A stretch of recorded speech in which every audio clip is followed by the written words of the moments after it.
This is Grebo. He has been keeping me company on this project, whether I want him to or not. Isn't that right, hmm? You hate it when I'm not paying attention to you, don't you? Alright, well, here he is. This is my special order for the Cthulhu Monk. I'm getting high attention. But here is the 6-inch tall, what I call the Temple Cthulhu.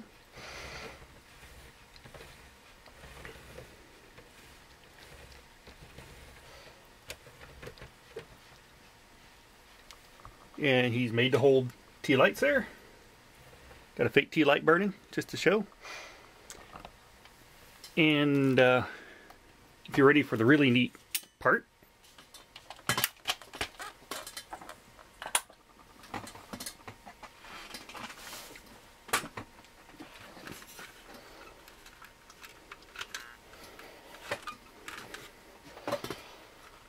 that's how he looks under a black light.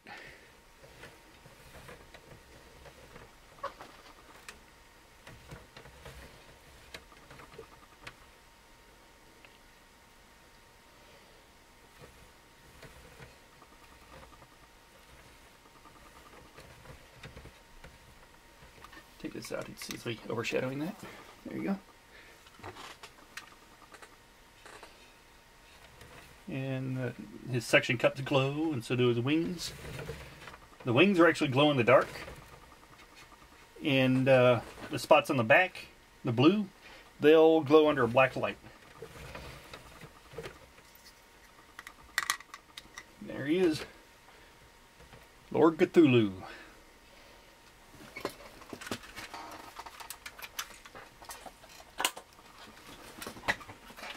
And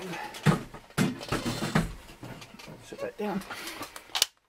I have my 12-inch tall Cthulhu, and he, to me, looks a little more stylized. His head's a little bit bigger, and he's just sitting there sort of like half asleep waiting.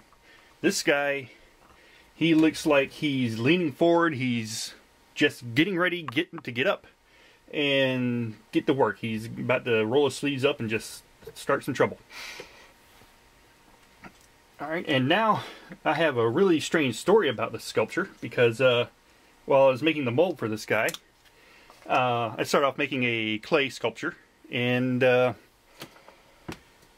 I do the clay, I make a latex mold over it. It's a brush on. If you watch my videos, you've seen that process. And then I'll do a mother mold, sometimes fiberglass, sometimes plaster. This one I use a plaster one. But sometimes when you start off doing the latex mold, you got to make sure you don't get air bubbles in it. And when I was doing this sculpture, I kept getting air bubbles under the first layer of latex. And I would have to rip it off and start over. And whenever I ripped it off, I would have to repair any damage that was caused by it coming off. So after 2 or 3 times, I was wasting latex, and I kept having to repair at the final point, I had to just redo the sculpture all over again. And so finally, the last time I started making the mold, I brushed on the latex, did my best to make sure I didn't have any air bubbles in it. And then I go back a little while later and I see air bubbles are forming underneath the latex, and I figured, no, I'm not going to do that again. So I just got on there and did the next layer of latex and tried to brush out all the air bubbles that I could. And I got just about all of them out. But the really weird thing is that the ones that did stay, they ended up making these little, like, bas reliefs that look like weird little runes. Don't know if you can see them there. Alright, come on.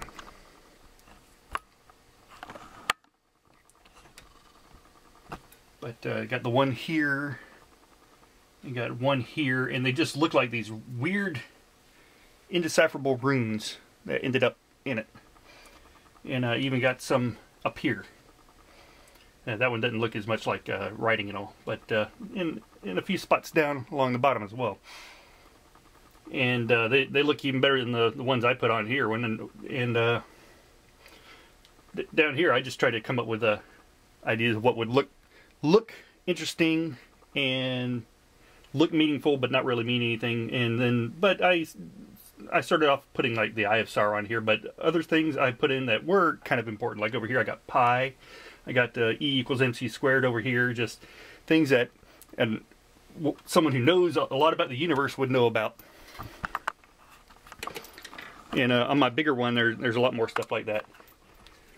But yeah, that's the strange story. And I would tell people, because I did this in 2012, summer 2012, and I figured it's something to get these really weird runes showing up in the year 2012 when it's the year that the world was supposed to end on the solstice.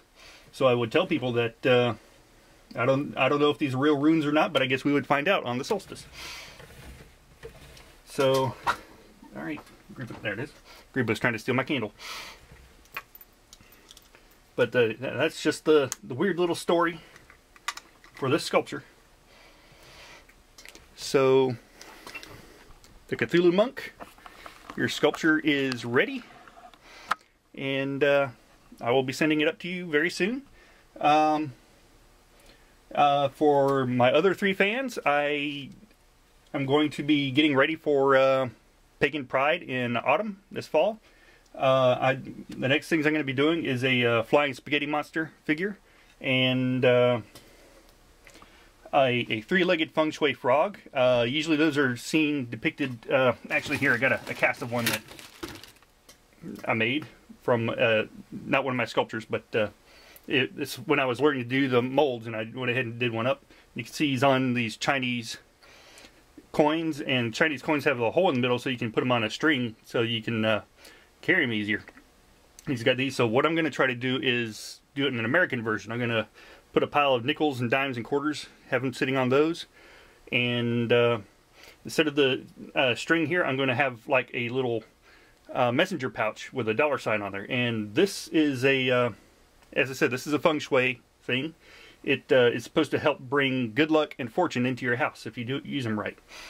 So I'm just going to try to do the American version. In doing my research, there's something about the Big Dipper that is important, so I'm going to try to work Big Dipper into the design on his back. The flying spaghetti monster, I'm going to try to have a little bit of serious fun with it.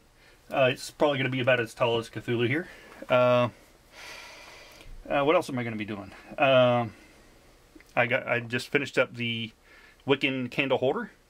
I also have, I'm going to make a pentagram candle holder, and a few other. I've been wanting to do the the lawn ornament stuff, but that's just not getting the attention I would like. And I love doing them, especially those dragons, those scales, just doing them one freaking scale at a time. I like doing them. It's a lot of pain. I mean, a lot of neck pain doing it. It takes a lot of concentration, takes a long time, but I just enjoy doing it. But it's not worth it if people aren't going to buy it. So I got to find the right market.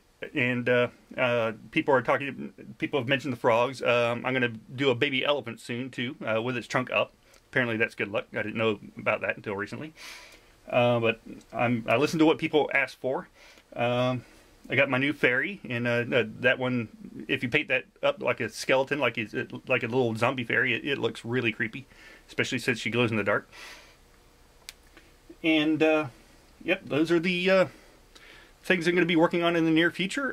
If anyone has any suggestions, let me know. I will gladly look into it and see what I can do, and I will even sell you the mold if you want to make them for yourself. The mold will definitely be a lot more expensive than just buying the figure, but I will work out some kind of deal. And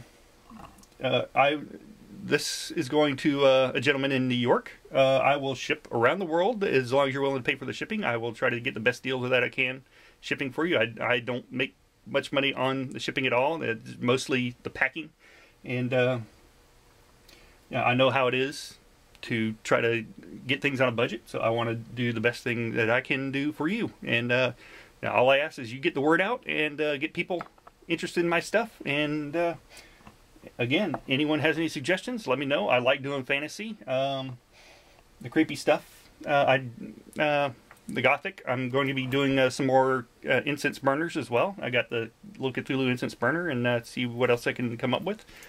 Some things just look good, like I might try to do a dragon skull incense burner that the smoke just curls out the nose. And Grebo's trying to get attention again.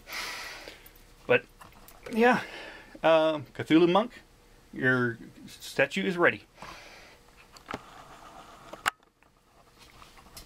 And